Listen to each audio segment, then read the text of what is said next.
Hello, and welcome to Temple of the False Pod, where decks are not optimized, but our plays sure as heck are fun. I'm Andy. I'm Bruce. And welcome to episode 70. 70. 70. No wonder I'm falling over myself. Happy summer, everyone. We just had 4th of July, Independence Day, for those in the States. And a couple days before that, Canada Day. Hey, hey! Happy Canada Day, Bruce. Well, thank you, and happy 4th of July to you. Thanks, I guess. Yeah. I'm sure I spent it just kind of sitting there and watching TV. Speaking of Canada Day, this is our finale.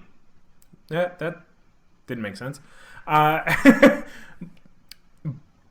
as with all finales, season finales. As with all of our season finales, we come up with a challenge.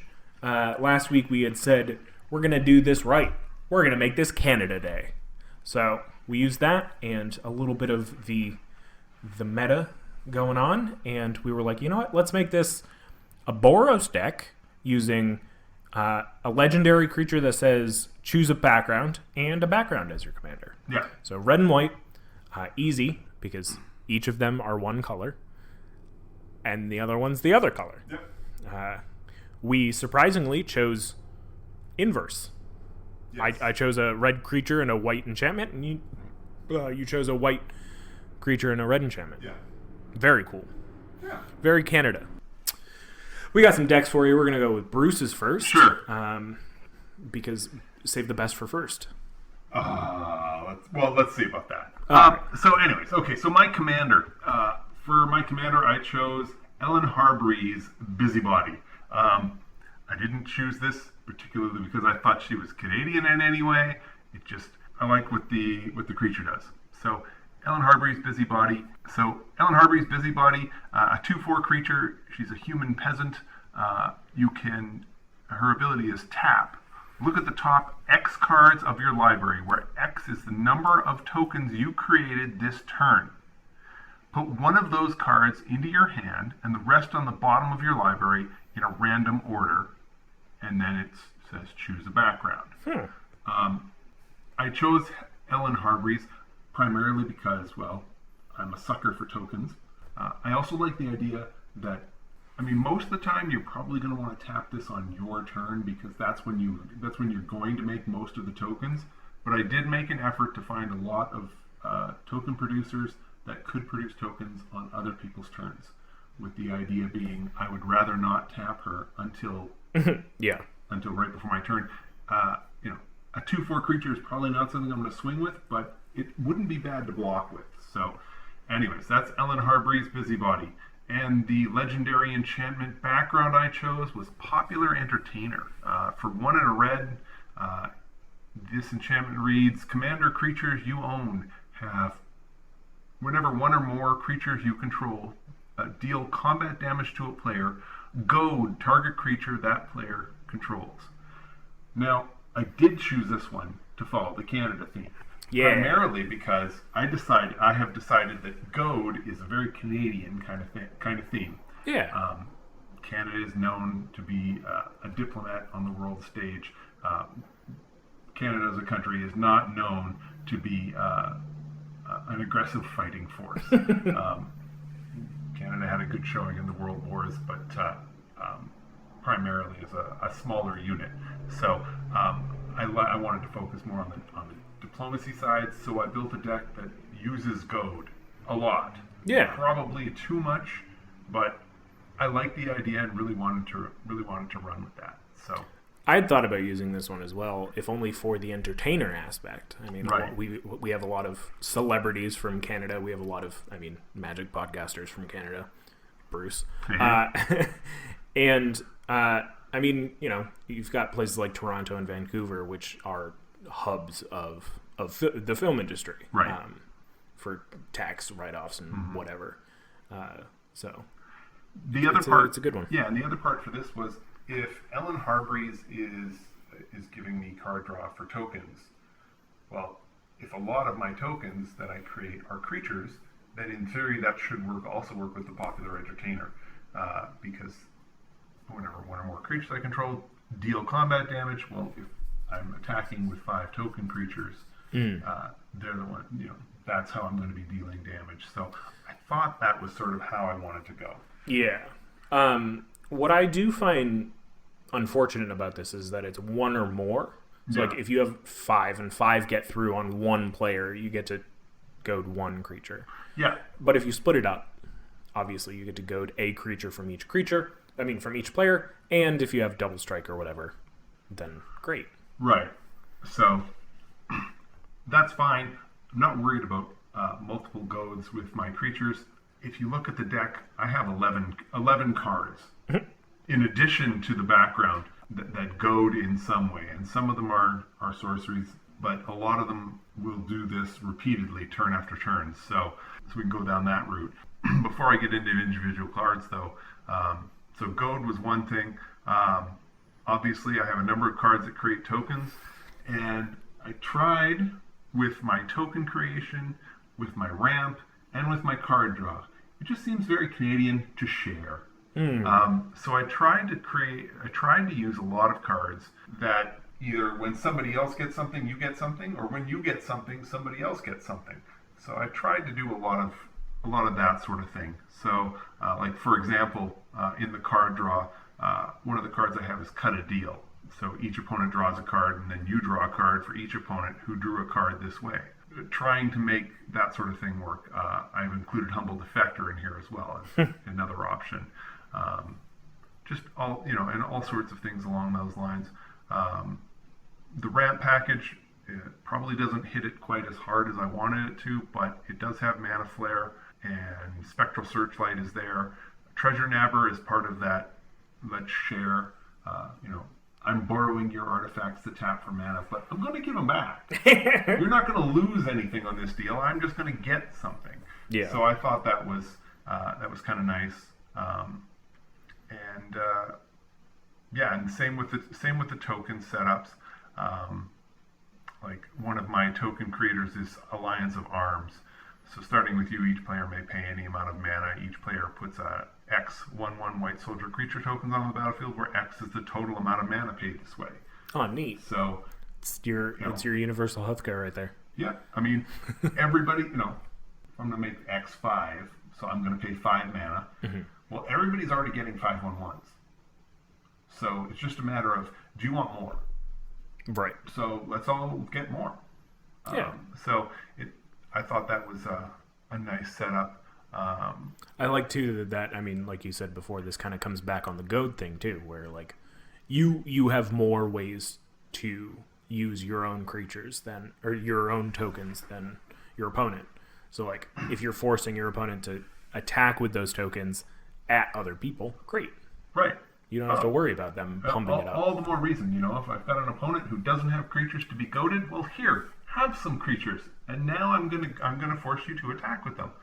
The removal package is primarily it's awfully hard to say destroy all of something and still fit the Canadian theme, but what I did do was at least try and tie it so that a lot of the removal will get me a token. Yeah. So cards like Martial Coup and Phyrexian Rebirth. I'm surprised to not see the Bruce special Tempt with Vengeance in here. It was something that I considered, but I opted for a few other things.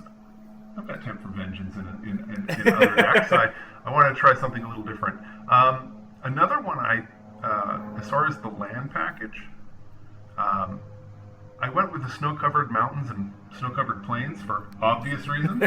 And I thought, if I'm going to do this, then why wouldn't I include extraplanar lands? Most of the time when people are including snow-covered lands, they're using it with an extraplanar lens to prevent any other opponents who are running that same type of basic from getting the benefit. So I've included the extraplanar lens here. Smarter man than I.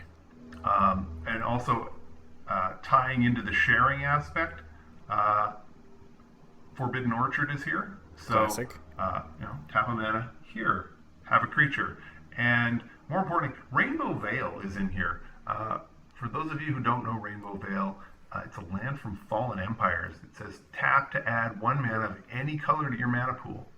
However, control of Rainbow Veil passes to an opponent of your choice at the end of the turn. So, oh hey, now this sort of thing, of course, can backfire. If you give it to someone, they don't necessarily have to give it back to you when they use it. They can give it to someone else, or they can choose not to use it. But ideally, you give it to the person who has the least amount of mana. Yeah. And try and build an understanding that, we could pass this back and forth. And as long as you're passing it back and forth and using it each turn, it's like both of you have it. I mean, it's like Humble Defector, but a land. Yes. You just need to find the right person to share it with. And just sort of go along that line. So, I mean, ideally the deck's road to a win is, for the most part, you're goading your opponents. Mm-hmm. You are hoping to have your opponents do most of the work for you, which isn't ideal, but it's there. And that's sort of how I'm going to go about doing this. The other option, of course, is that with the token creatures that you'll be creating, that you'll be able to use your token creatures as a way to get in. Now, the way you can tell that this is a first pass, there's no real way to pump these tokens.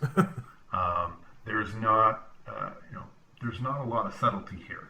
I'm hammering the theme really hard, and I will say that after a couple of games, I would probably make significant changes. I think what's the card? Gives all creatures +1/+1 counter when it comes into play. Cathar's Crusade. Oh yeah. Like Cathar's Crusade is not in here, and it probably should be. I do have Divine Visitation, but there are plenty of other ways to pump up your tokens, your token creatures that should be considered. Now, the other part with Ellen Harbreeze, it just says tokens. It doesn't say token creatures. So a lot of the ramp gets you treasure. A lot of the card draw gets you clues.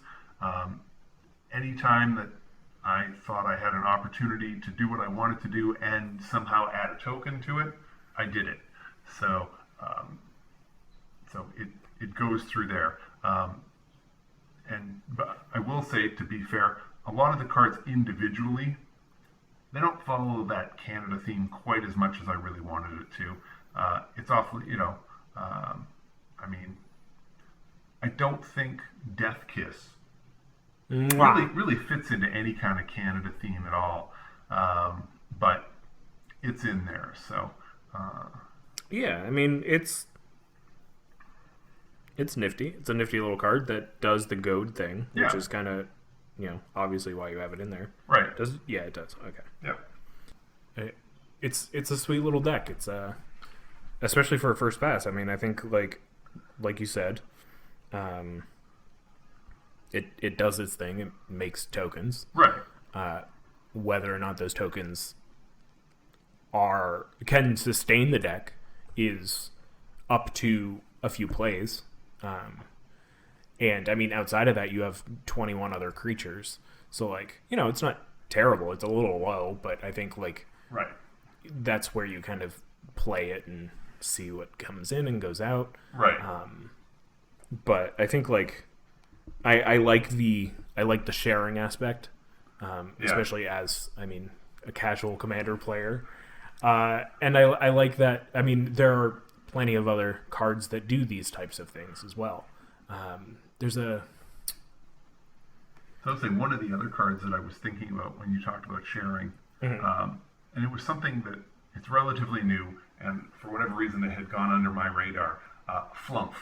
Love Flumph. A 0/4 flying defender. Whenever Flumph is dealt damage, you and target opponent each draw a card. Now, you can have an opponent intentionally swinging 1/1 your way because they want you to block with Flumph so that you and that opponent can draw a card. And it's an easy agreement to come to. It works out really well. But just keep in mind, when Flumph is dealt damage, you and target opponent each draw a card. It doesn't necessarily have to be the guy who swung at you. So if someone swings at you and you block with Flumph, you can then draw a card and have a different opponent draw a card. I love this. I love this. That. Flump is great. Yeah. Especially at a 0-4. Like, it's hard to kill.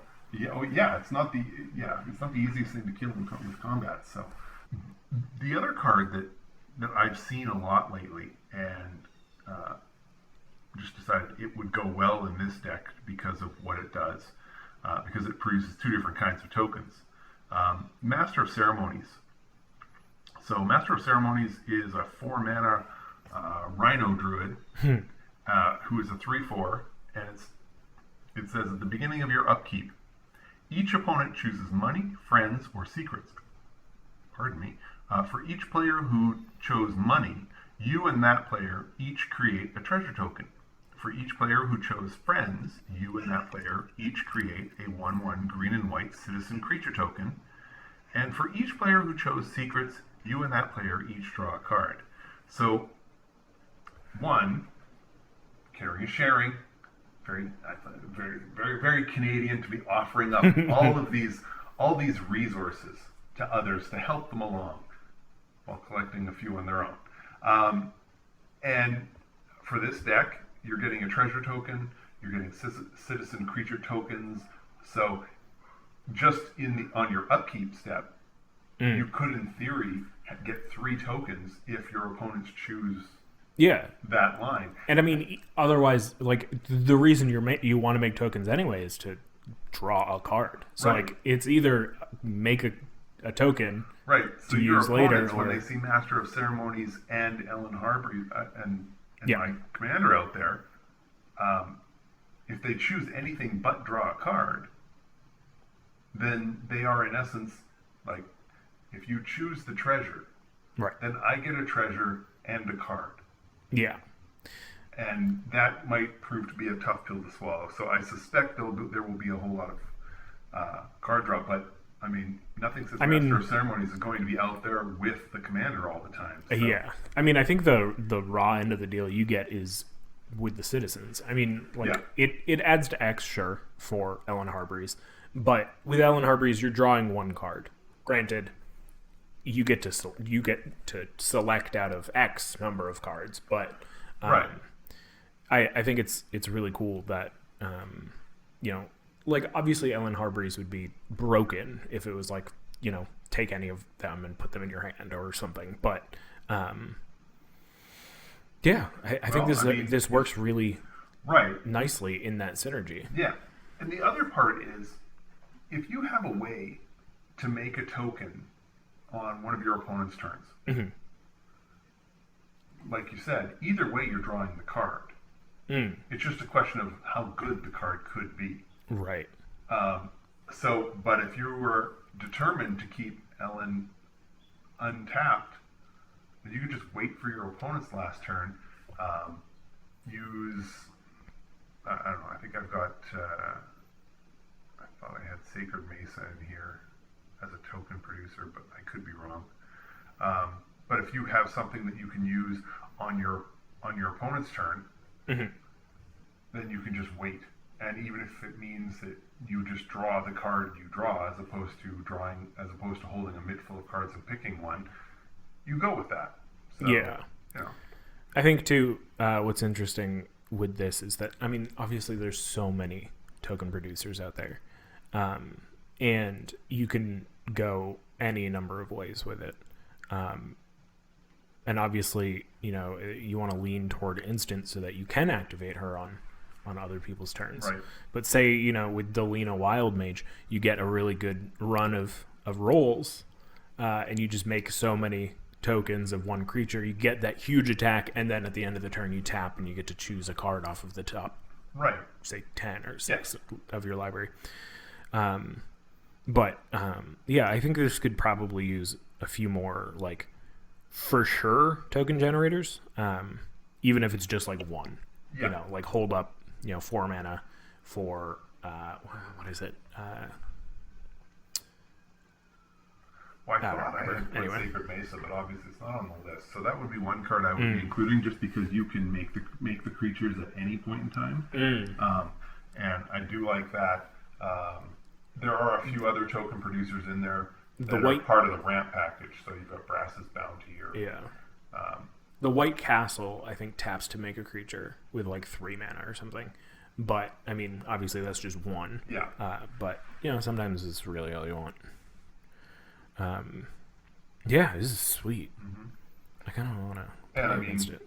With Smothering Tithe, you were probably making a treasure on at least one of your opponent's turns. Yeah, and you know, this is definitely one of those things where a late game dockside would really come in handy after everyone's been making treasures this whole time or clues or whatever. Right. I mean, honestly, a later dockside, even if it makes 6 treasures that you don't need, that can be all it takes to just refill dig in 6 deep to find the card you need. I mean, honestly, if you're flipping up 6 cards, you probably should be finding some kind of an answer. Yeah. And I think kind of goes the same too with, I mean, a lot of your ramp makes tokens. You've got Curse of Opulence and you've got Brass's Bounty. Curse of Opulence easily could make 3 treasures a turn, or 3 treasures a round. Brass's Bounty could easily make at least 7 treasures at once. But yeah, it's sweet. Yeah. So, like I said, I think the deck still needs a little more polish, especially on the finish. I think. Impulsive Pilfer. Okay. So, just go with me on this one. You encore it from the graveyard, so that exiles it and makes 3 copies. Yeah, 3 tokens. 3 tokens. Yeah. You attack with them. They die because they have to die at the end of the turn anyway. Right. They may be blocked. They all die. You get 3 treasures. Yeah. That's 6. And God, if you have like, what is it? Academy Manufacturer. You get the 3 goblins, the 3 treasures.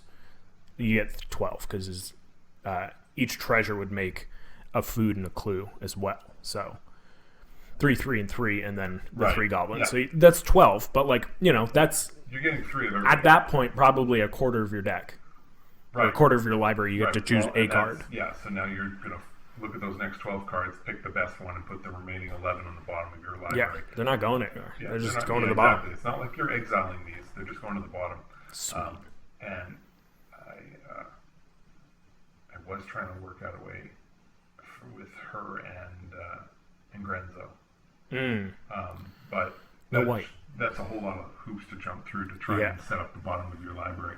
So yeah, especially where it's in a random order. But I mean, you know, Grenzo, if you just have enough mana, you can just flip your entire library. Through, so. One of the other gold cards that I was looking at was Spectacular Showdown. I think for once I found a card that has Overload, where I'm not just going to always pay the overload. Yeah. This is one where I can definitely see there are plenty of times when it's just, nope, pay 2, put a double strike counter on 1 creature, because it just doesn't make sense to put double strike counters on all of the creatures and pay 7. Yeah, the fact that it's a counter and it's only goaded for 1 turn is tough. Yeah, I mean, yes, somebody's going to take a significant hit, but then those can come at you the following turn. Yeah. So you really have to be... it's got to be strategic in the way that... I mean, the nice thing about this is that a lot of the older Overload cards are X you don't control. With Vandal Blast, it's artifacts you don't control. With Cyclonic Rift, it's non-land permanents you don't control. With this, it would just be all creatures, right? Which is cool. So if you've got a board presence, it's nice. But you really have to think about when to play this. Especially, right. I mean, if you're overloading it for 7 mana, it's gotta. This ain't cheap, and at 7, it's gotta do something. 7 at sorcery speed. Right. So you're gonna pay 7 mana, and then you're counting on. I assume one of your opponents has a huge pile of creatures. Because if everybody's got a ton of creatures, then all you're doing here is slamming creatures into each other. and I don't know that you necessarily want to do that, but yeah. Hey, make it work. So, pardon me. So, I guess the only other thing that I have to say about the deck is, yes, there are a lot of pricey cards in here. The cost of this deck is not cheap. However, just keep in mind, there is a plateau in here, and I put it in because I have it. You don't have to put it in. You can certainly drop that one. Yeah. And we're still here on this side of the release of Double Masters. So, I mean, hopefully, maybe, probably not, but maybe Divine Visitation will go down. Maybe Dockside Extortionist will go down. Right. We'll see how that plays out. But and I mean, Smothering Tithe is in the deck as well. I didn't hold back. Right. At all. Right. So when you create it, almost every single, like I've got 11 ram spells. It doesn't need 11. I've got 11 card draws. It certainly doesn't need that. 11 goad spells. Probably doesn't need that either. 13 token generators. Yes. There's way too much of each of these. So when you build it, feel free to take out some of these. Yeah. And think about, what else do you want the deck to be doing? How else do you want it to react? Maybe it's, maybe you're looking for bigger creatures. Maybe you're looking for evasion for the tokens that you have. However you want to do it. Just something to keep in mind, and a fairly easy way to, I think,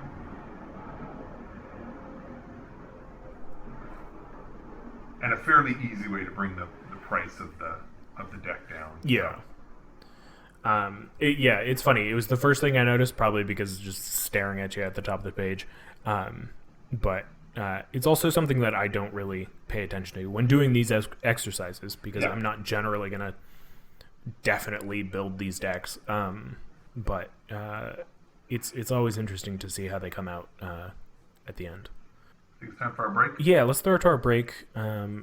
And we'll hear a word from our sponsor, and when we get back, we'll talk about my deck and our experience with this. We're back.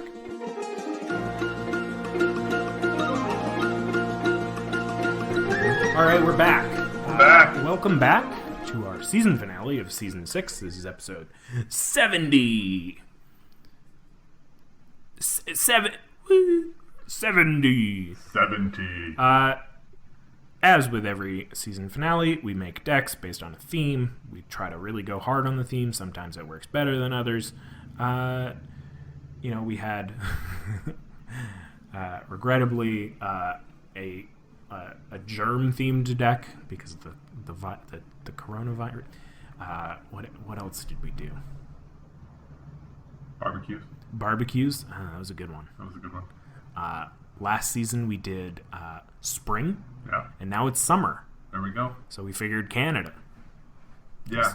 Because I know when I think summertime, I think Canada. Well, I don't want to even imagine wintertime in Canada. So we're going to talk about my deck. Sounds good. My deck, I have dubbed Blood on the Ice, because when I think of Canada and when I think of Bruce, I think of hockey. Obviously, the red and white is Canada, but it's also blood and ice. So, my commander creature is Amber Gristle O'Maul, which, what a name. She's 3 in a red for a 3/3 dwarf cleric with haste. Whenever she attacks, you may discard your hand. All 7 cards, or, more or less. If you do, draw a card for each player being attacked. On its face value, like you don't want to keep throwing away cards, but if you have less than 7, if you have less than how many people you're attacking, it's an upgrade. And I paired her with Noble Heritage, which is an enchantment for 1 and a white. Commander creatures you own have, when this creature enters the battlefield and at the beginning of your upkeep, each player may put 2 +1/+1 counters on a creature they control. For each opponent who does, you gain protection from that player until your next turn, which is pretty sweet. You can't be targeted, you can't be dealt damage, and you can't be enchanted by anything controlled by that player. Yeah. So I got pretty far in this deck, and then I needed like about a dozen cards to fill it in. Right. And I realized that what I had didn't really constitute a deck. It was just a collection of cards and lands. So my first category is don't look at this. It's just 10 cards that help out the deck, kind of smooth things out. It's either ramp or kind of helps with the commander not be so awful. Just right off the bat, bag of holding. That's a hockey bag. Oh, right off the bat. There we go. And the currency converter. Every Canadian can always tell you exactly how much a Canadian dollar is worth in comparison to the United States. Thus, currency converter. Yeah. So you're even more on point than you realize. Which is funny because both of those two cards do pretty much a very similar thing, almost the same. Whenever you discard a card, exile a card from your graveyard, which I believe is the first line on both of them. Yes. Bag of holding for 2 and tap, draw a card, then discard a card, or 4 and tap and sacrifice the bag. Put all the cards exiled with the bag into your hand. Right. Currency converter, it's the same, but instead of 4 tap and sack, it's tap, put a card from currency converter into your graveyard. If it's a land, create a treasure. If it's a non-land, create a 2/2 black rogue creature token, which is sweet. Right. So if you have both of them out, you get to choose which you exile it underneath, but once it's done that, you can't choose otherwise. Right. Ooh, one more. Keeper of the Accord? Yeah. Goalkeeper of the Accord. Did I not put that? Oh god. No, I meant to put that. Keeper of the Accord is there? I meant to put that in one of the hockey ones. Oh, okay. Anyway. Well, it certainly fits. Yeah. So maybe before before this is released, I'll switch that up. I also Soul Ring, Boros Signet. Yeah. Containment Construct helps you with discarding things or just throwing things away.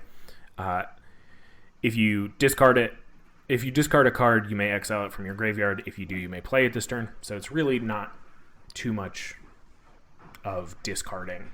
Like, it's really just kind of... It's like madness. It's like madness, which is also why I have Conspiracy Theorist, which does also the same thing. Whenever it attacks, you may pay 1 and discard a card. If you do, draw a card. Whenever you discard 1 or more non-land cards, you may exile 1 of them from your graveyard. If you do, you may cast it this turn. Cool. A thing that I found really funny was Library of Lang, which is a 1-mana artifact. Yeah. Skip your discard phase. Sure. So, essentially... you get to keep unlimited hand size. Yeah. Whenever a spell or... I'm going to just read from the card because I don't have the Oracle up. Whenever a card or effect forces you to discard a card, you may instead discard that card onto the top of your library. Now, you may be thinking to yourself, isn't that counterintuitive? Because it says you may discard your hand for Amber. And she says, if you do, draw a card for each player being attacked. Now, if you're going to be drawing more than you have in hand, the downside. Right? If you are drawing more than than you're discarding, then great. You're going to discard it to the top of your library, draw that, and then draw. If you're attacking 2 more people, 2 more. It's great. Finally, I found a use for Library of Lang,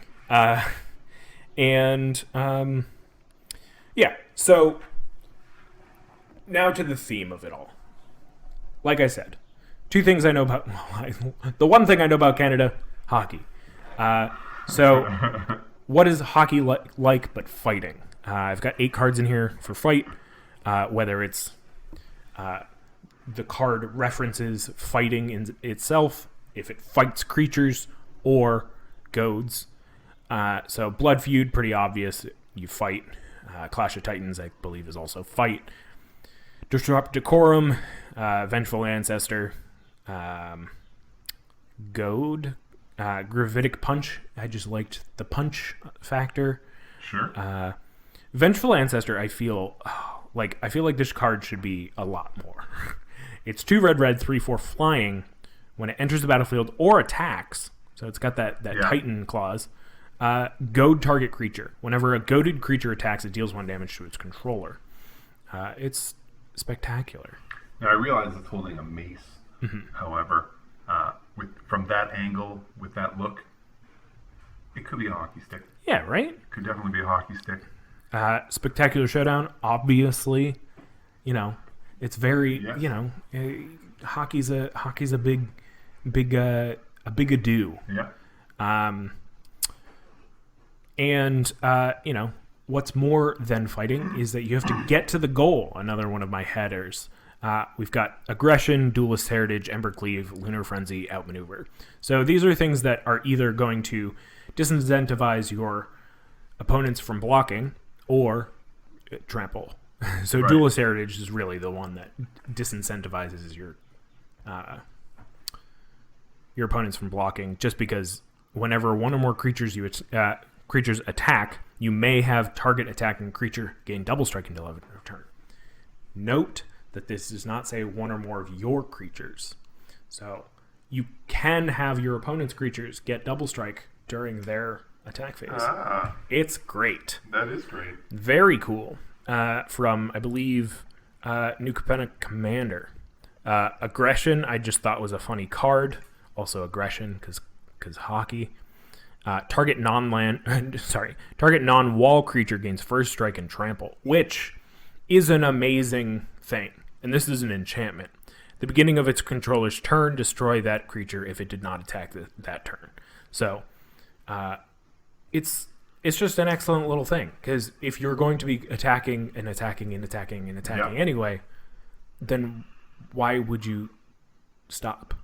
First strike and trample is stupid good, which is why I love Lunar Frenzy so much, because for a single red you can do that at instant speed. And then obviously Pump Axe for whatever. Outmaneuver, same thing. Also kind of hockey flavor with maneuvers. Hey. Lands, of course, I had to do all snow-covered. Also Alpine Meadow, which is the one snow-covered duel. And I thought Arena would be funny, because you don't see this card very often. For those who don't know, Arena was originally a card, which actually, did the book come out before the card? Or did they come out simultaneously? The book included the card. Okay. The card was sold with the book. So, for those who don't know, it's 3 generic and tap. Tap target creature you control. Target creature of an opponent's choice they control. So, essentially, you get to tap your creature. An opponent you choose taps a creature they choose. And each of those creatures deals damage equal to its power to each other. So they fight. It's just a fun little doodad. That just kind of amps up the fighting aspect of it all. Hey, Arena. Yeah. Just makes sense. Yeah, exactly. The place you see hockey happen. Right. And what happens at the end of the fight? Somebody goes to the penalty box. So we've got, your classic suite of removal creature for a period of time. Your O-rings. You've got Banishment, Borrowed Time, which I tried. Cast Out, Conclave, Tribunal. Cast Out I just love. Cast Out's Flash. When it enters a battlefield, exile target non-land permanent and opponent controls until Cast Out leaves. Cycle it for white. Yep. So it's excellent. And then Palace Jailer, which does the same thing, but it also, when it enters, you become the Monarch. It's 2 white for a 2/2. Right. So a 4-mana 2/2 is all right in my book if it gives you the Monarch and exiles a creature somebody has. Your Palace Jailer is practically the referee. Yeah. But, all of this to say, this also kind of leads into the next idea of Canada that I have, is that they love the Queen. And notably, there's no king. Sure. I mean, you've got the prince and whatever. But so my next group is Royal Family. Yeah. Because I couldn't think of anything better. So we've got the Archon of Coronation, which also gives you the monarchy. As long as you're the monarch, damage doesn't cause you to lose life. 5/5 flying, amazing for 6. Right. Fantastic. Yeah. I've got the 2 on-color courts. Mm-hmm. Court of Ire, Court of Grace. Linden, the Steadfast Queen. 3/3 Vig. Whenever a white creature you control attacks, you gain 1 life. Sure. I just needed a queen. And I will say, on color. I appreciate this is a bit of a throwback, so I know that you don't know this. There was a player who played for the Vancouver Canucks many years ago. He was captain of the team. He led them to the Stanley Cup Finals. They lost to the Rangers that year. His name is Trevor Linden. So, again, way more on point than you realize. Yeah, no, I would you believe it that I knew it? I didn't. And then this card is actually the card that I put first in the deck, Nils, just like Discipline Enforcer, because I wanted to go more this way with the deck because of the Noble Heritage thing. 2 and a white for 2/2 at the beginning of your end step. For each player, put a +1/+1 counter on up to one target creature that player controls.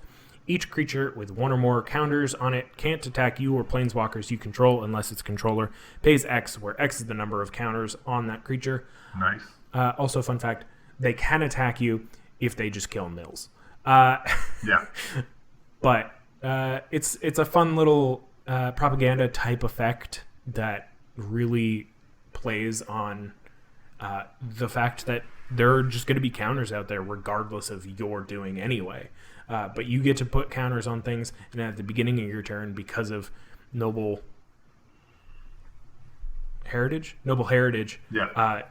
other people might be putting counters on their things. Yeah. So just kind of wait until you've got a good amount and put it out. Palace Sentinels, another Monarch thing. Protector of the Crown, another Monarch thing. Sure. Let's get back to the fun. Actually, before we get back to the fun, Canada was a title that I had because I just needed I needed a title. I needed a group to put all the cold stuff in. We got Coalition Flag because Canada loves their flag. Got Goblin Snowman because I've been told it snows in Canada. Yeah, it snowed once or twice there. I've got North Star, probably the most expensive card in this deck. It's a 4-mana artifact. For 4 and tap, you may cast one spell this turn by paying its casting cost with any type of mana. This is the most expensive... what's it called? The Lantern. The 3-mana Lantern. Chromatic Lantern? Yeah. Because, I mean, that's essentially the same thing. Well, the best part about North Star is you pay 4 for it, and then you pay 4 more to tap it. Yeah, right. To get the ability, which now allows you to pay colorless. Right. So if you've got a creature that costs 3 mana, and they're all 3 colors that you don't have, you can pay 7 You can for tap and pay 4, right, and then pay 3 more. So 7 instead of 3. What a deal! I don't think I need to explain why I put it in the deck. No. Clearly not for its effect. No. On Thin Ice because, well... Hey. Replicating Ring because it's a snow artifact. That's the only reason. And then Snowhound because who doesn't love a good doggy? Snow dog. So, back to the fun at hand. This header is called the Hockey Sticks game, I believe. I don't know much about hockey, but I figured I'm going to throw some cards together that feel hockey-like. We've got Cheering Fanatic. Yes. We've got Jubilant Mascot. Now, when I think Jubilant Mascot in hockey, I think of, obviously... Gritty. Yeah, because you don't think of any other mascot. Right. Because most teams, you don't know. Right. So, yeah. Practice Tactics, because hockey. Yeah. Stadium Vendors. Yes. Stolen Strategy. We got my man Bruce, because he's Canadian. And do you still play floor hockey? Anyway. Haven't played in a while, but... We got Bruce in here, and we got Brash Taunter. Right. The card's great, and on top of that, really fits. Because to me, Brash Taunter, we live in Boston, and for those of you who are hockey fans, you will know Brad Marchand really fits this whole idea. The Brash Taunter. He's constantly trying to get under other people's skin, and I see Brash Taunter's ability as somebody who's great on the rebound. And, Marchand maybe not the best with the rebounds, but he's still pretty good, and I think it fits the bill. I think, too, Brash Taunter fits both on the ice and in the stadium. I've been to a few hockey games, and I know that they used to be a little bit more rowdy, but crowds can get pretty rowdy. especially here in Boston. And then Team Pennant, obviously. Right. So And now, my last category. It's a bit of a quiz for you, Bruce. Okay. Some of these all of them are based on teams. Okay. And I'm going to read a couple, and you're going to tell me what team they represent. Yeah. There's a single, and I hope it's a hockey team. There's a single one in here that is a bit of a trick. Okay. All right, so we got Sentry Oak, Oaken Brawler, Indomitable Ancients, all tree folk. Yeah, well, then you're probably talking about the Leafs. Yeah. It's come on. Yeah. The Maple Leafs. Yeah. Also kind of goes with, Canada and the Red Leaf. Yeah. We got Flamekin Brawler. Yeah. Keeper of the Flame. Yeah. That's Calgary Flames. Right. We got Terranica and Haktos.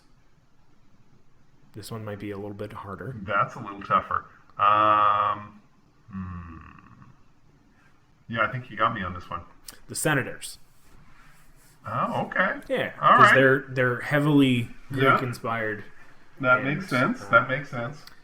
And then we've got Glinthorn Buccaneer. Buccaneer? Yeah. Pirate. Isn't there a pirate hockey team? Nope. What? Wait, what's Pittsburgh's team? Penguins. Who are the Pittsburgh Pirates? Is that baseball? Well, Saved by the Bell. If you want to build any of these decks, feel free. If you have a deck that you want to share with us, find us on Twitter at FalsePodMTG. Email us at falsepodmtg@gmail.com.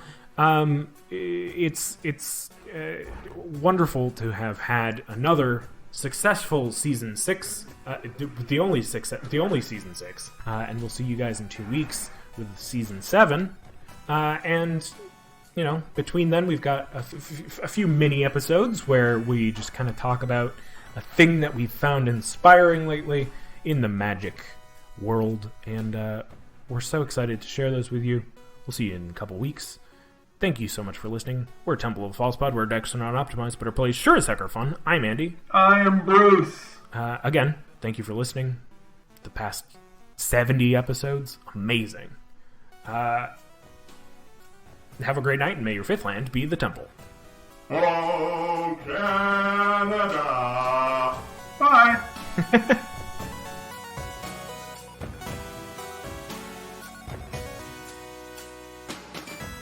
Wait, before you go, I just wanted to say thank you for listening. You can reach out to us via email at falsepodmtg@gmail.com or on Twitter at falsepodmtg. Bruce is at ManaBurned, and I'm at Andy Weekend, though you'll definitely notice I use the podcast Twitter far more often. Now that we've got you here, make sure you subscribe, rate us on whatever podcast platform you use. It helps us out. It gets us more reach. Subscribe to us on our YouTube channel. Like a video there. Leave some comments for more casual enjoyment. Thank you so much for listening. We'll be back with some more timeless discussions about all things casual. So come hang out, and may your 5th land be the Temple. Bye-bye. Should I do my best, Bruce? Bye!